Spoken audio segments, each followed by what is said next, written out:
শুরুতেই জানিয়ে দেব, ইসরায়েলি মন্ত্রিসভা থেকে বেনি গান্তজের পদত্যাগ, বিপদে পড়েছে নেতানিয়াহু। জানিয়ে দেব, আগাম নির্বাচনের ঘোষণা করলেন ইমানুয়েল ম্যাক্রন। এছাড়া রয়েছে ইরানের প্রেসিডেন্ট নির্বাচন, 6 প্রার্থীর নাম ঘোষণা। জানিয়ে দেব, তৃতীয়বারের মতো প্রধানমন্ত্রী হিসেবে শপথ গ্রহণ করলেন নরেন্দ্র মোদী। সর্বশেষ জানিয়ে দেব, 7 জিম্মিকে মুক্ত করতে 36,000 ফিলিস্তিনিকে হত্যা করেছে ইসরায়েল। ইসরায়েলি মন্ত্রিসভা থেকে বেনি গান্তজের পদত্যাগ, বিপদে পড়েছেন নেতানিয়াহু। ইসরায়েলের যুদ্ধকালীন মন্ত্রিসভার অন্যতম সদস্য মধ্যপন্থী রাজনৈতিক নেতা বেনি গান্তজ পদত্যাগ করেছেন। গান্তজ অভিযোগ করেছেন, নেতানিয়াহু গাজায় ইসরায়েলের সম্পূর্ণ বিজয়কে অসম্ভব করে তুলেছে। তারপর পদত্যাগকে ইসরায়েলি প্রধানমন্ত্রী বেনিয়ামিন নেতানিয়াহুর জন্য বড় ধাক্কা হিসেবে দেখা হচ্ছে। রবিবার এক সংবাদ সম্মেলনে বেনি গান্তজ বলেন, নেতানিয়াহু আমাদের প্রকৃত বিজয়ের দিকে অগ্রসর হতে বাধা দিচ্ছেন। এই কারণেই আমরা আজ জরুরি সরকার ছেড়ে যাচ্ছি। এই সময় আগাম নির্বাচনের আহ্বান জানিয়ে তিনি বলেন, এমন একটি নির্বাচন হওয়া উচিত যা এমন একটি সরকার গঠন করবে যে সরকার জনগণের আস্থার অর্জন ও চ্যালেঞ্জ মোকাবেলা করতে সক্ষম হবে। আমি নেতানিয়াহুকে আহ্বান জানাই যে সবার মতামতের ভিত্তিতে নির্বাচনের তারিখ নির্ধারণ করুন। এর আগে শনিবার রাতে তার একটি সংবাদ সম্মেলন করার কথা ছিল, কিন্তু সেদিন গাজায় নাটকীয় অভিযানে ইসরায়েলি বাহিনী 4 জন জিম্মিকে মুক্ত করার পর সেই সম্মেলন বাতিল করা হয়। গাজার স্বাস্থ্য কর্মকর্তা জানিয়েছেন, ইসরায়েলি হামলায় অন্তত 274 ফিলিস্তিনি নিহত হয়েছেন। হামাসের আক্রমণে কয়েকদিন পরেই ইসরায়েলি সামরিক বাহিনীর ওই প্রাক্তন প্রধান নেতানিয়াহু সরকারে যোগ দেন। সরকারে তার উপস্থিতি আন্তর্জাতিক অঙ্গনেও ইসরায়েলের গ্রহণযোগ্যতা জোরদার করে এবং যুক্তরাষ্ট্রের কর্মকর্তাদের সঙ্গে বেনি গান্তজের ভালো সম্পর্ক রয়েছে। এর আগে গান্তজ বলেছিলেন, নেতানিয়াহু যদি 8 জুনের মধ্যে গাজার জন্য যুদ্ধ পরবর্তী পরিকল্পনা তৈরি না করেন তাহলে তিনি সরকার থেকে বিদায় নেবেন।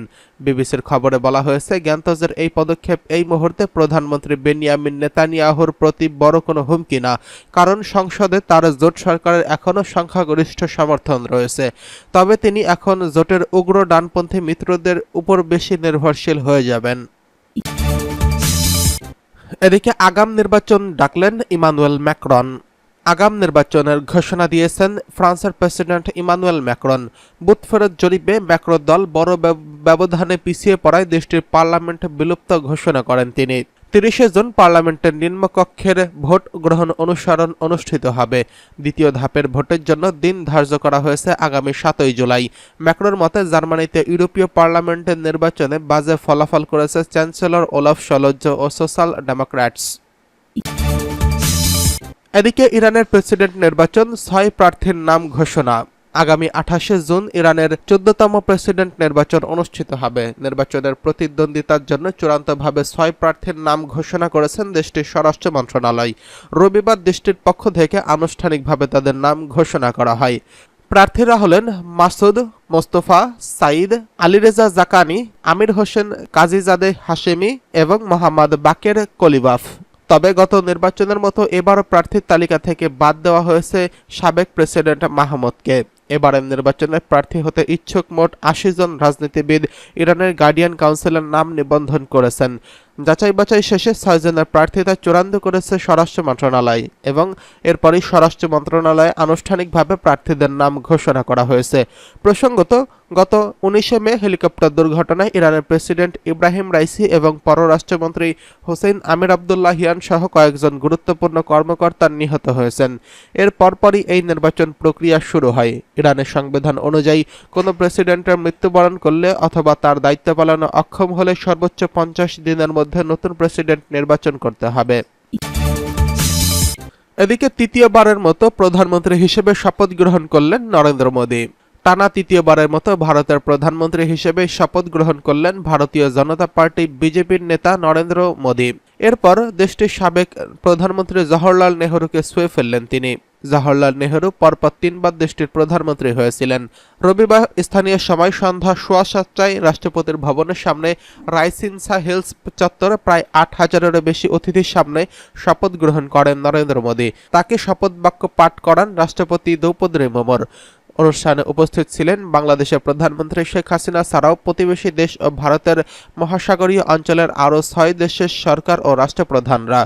উল্লেখ্য, মঙ্গলবার 4 জুন দিনভর ভোট গণনা শেষে ভারতের 14তম লোকসভা নির্বাচনে বিজেপির নেতৃত্বাধীন এনডিএ জোটকে বিজয়ী ঘোষণা করা হয়। এনডিএ দেশের মোট 543 লোকসভা আসনের মোট 293 আসনে জয়লাভ করেছেন। অন্যদিকে বিরোধী দলের প্রধান জোট ইন্ডিয়া জোট পায় 234টি আসনে।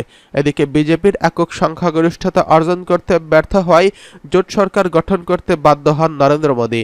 ভারতের নির্বাচন কমিশনের ওয়েবসাইটে প্রকাশিত ফল অনুযায়ী 240 আসনে জয় পেয়েছে ক্ষমতাসীন দল বিজেপি। 99টি আসনে জয় পেয়েছে প্রধান বিরোধী দল কংগ্রেস।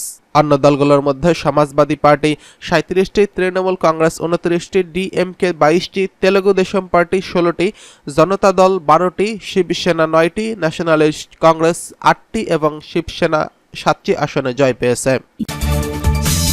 7 জিম্মিকে মুক্ত করতে 36,000 ফিলিস্তিনিকে হত্যা করল ইসরায়েল। গত বছরের 7 অক্টোবর থেকে ফিলিস্তিনের গাজায় নির্বিচারে আগ্রাসন চালাচ্ছে ইসরায়েলি বাহিনী। বিগত 8 মাস ধরে ইসরায়েলি নৃশংসতায় ওই উপত্যকায় রিপোর্ট পর্যন্ত লেখা অন্তত 36,801 জন ফিলিস্তিনি নিহত হয়েছেন। ভয়াবহ এই হত্যাযজ্ঞের মাধ্যমে মাত্র 7 জন জিম্মিকে মুক্ত করতে পেরেছে ইসরায়েল, অথচ আলোচনার মাধ্যমে মুক্তি পেয়েছিল শতাধিক জিম্মি। কাতার ভিত্তিক সংবাদ মাধ্যম আল জাজিরার এক প্রতিবেদনে এই তথ্য জানানো হয়েছে। প্রতিবেদনে বলা হয়, হিউম্যান রাইটস ওয়াচের সাবেক নির্বাহী পরিচালক ও প্রিন্সটন ইউনিভার্সিটির ভিজিটিং প্রফেসর কেনেথ নুসিরত শরণার্থী শিবিরে ইসরায়েলি হামলার বিষয় নিয়ে আল জাজিরার সঙ্গে কথা বলেছিলেন। তিনি বলেন, 4 বন্দীকে উদ্ধার করতে গিয়ে শনিবার গাজার মধ্যাঞ্চলে অবস্থিত একটি শিবিরে ব্যাপক হামলা চালিয়ে অন্তত 210 ফিলিস্তিনিকে হত্যা করেছে ইসরায়েলি বাহিনী।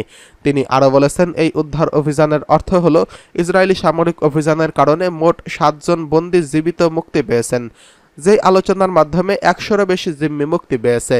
কেনেথ বলেন, এই থেকে বোঝা যায় আলোচনার মাধ্যমে সব বন্দীদের মুক্ত করা সম্ভব, কিন্তু নেতানিয়াহু হামাসের সঙ্গে আলোচনা শেষ করার জন্য একটি বড় বাধা, কারণ তিনি দীর্ঘমেয়াদে স্থায়ী যুদ্ধবিরতিতে সম্মত হতে চান না। কেনেথ আরও বলেন, নেতানিয়াহু একটি চিরকালের যুদ্ধ সরকার। তিনি বলেন, একবার যুদ্ধ বন্ধ হয়ে গেলে 7 অক্টোবরের গোয়েন্দা ব্যর্থতার জন্য তাকে রাজনৈতিক হিসাবে সম্মুখীন হতে হবে। এজন্য তিনি যুদ্ধবিরতি চান না। উল্লেখ্য, দীর্ঘদিনের নিপীড়ন, নির্যাতন, হত্যা ও দখলদারিত্বের প্রতিবাদে ফিলিস্তিনের স্বাধীনতাকামী সংগঠন হামাসের গত বছরের 7 অক্টোবর ইসরায়েল কর্তৃক অধিকৃত ফিলিস্তিনি ভূখণ্ডে আকস্মিক এক অভিযান চালায়। সে সময় তারা প্রায় 1170 ইসরায়েলিকে হত্যা এবং 250 জনকে জিম্মি করে গাজায় নিয়ে আসেন। এখনও হামাসের কাছে 121 জন বন্দী হিসেবে আটক রয়েছে। এদিকে 7 অক্টোবর থেকে ইসরায়েলের গাজায় প্রতিশোধমূলক পাল্টা হামলা শুরু করেছে, যা এখনও চলছে। গাজায় ইসরায়েলের অব্যাহত হামলায় 36,801 ফিলিস্তিনি নিহত হয়েছেন। এদের 70% নারী ও শিশু।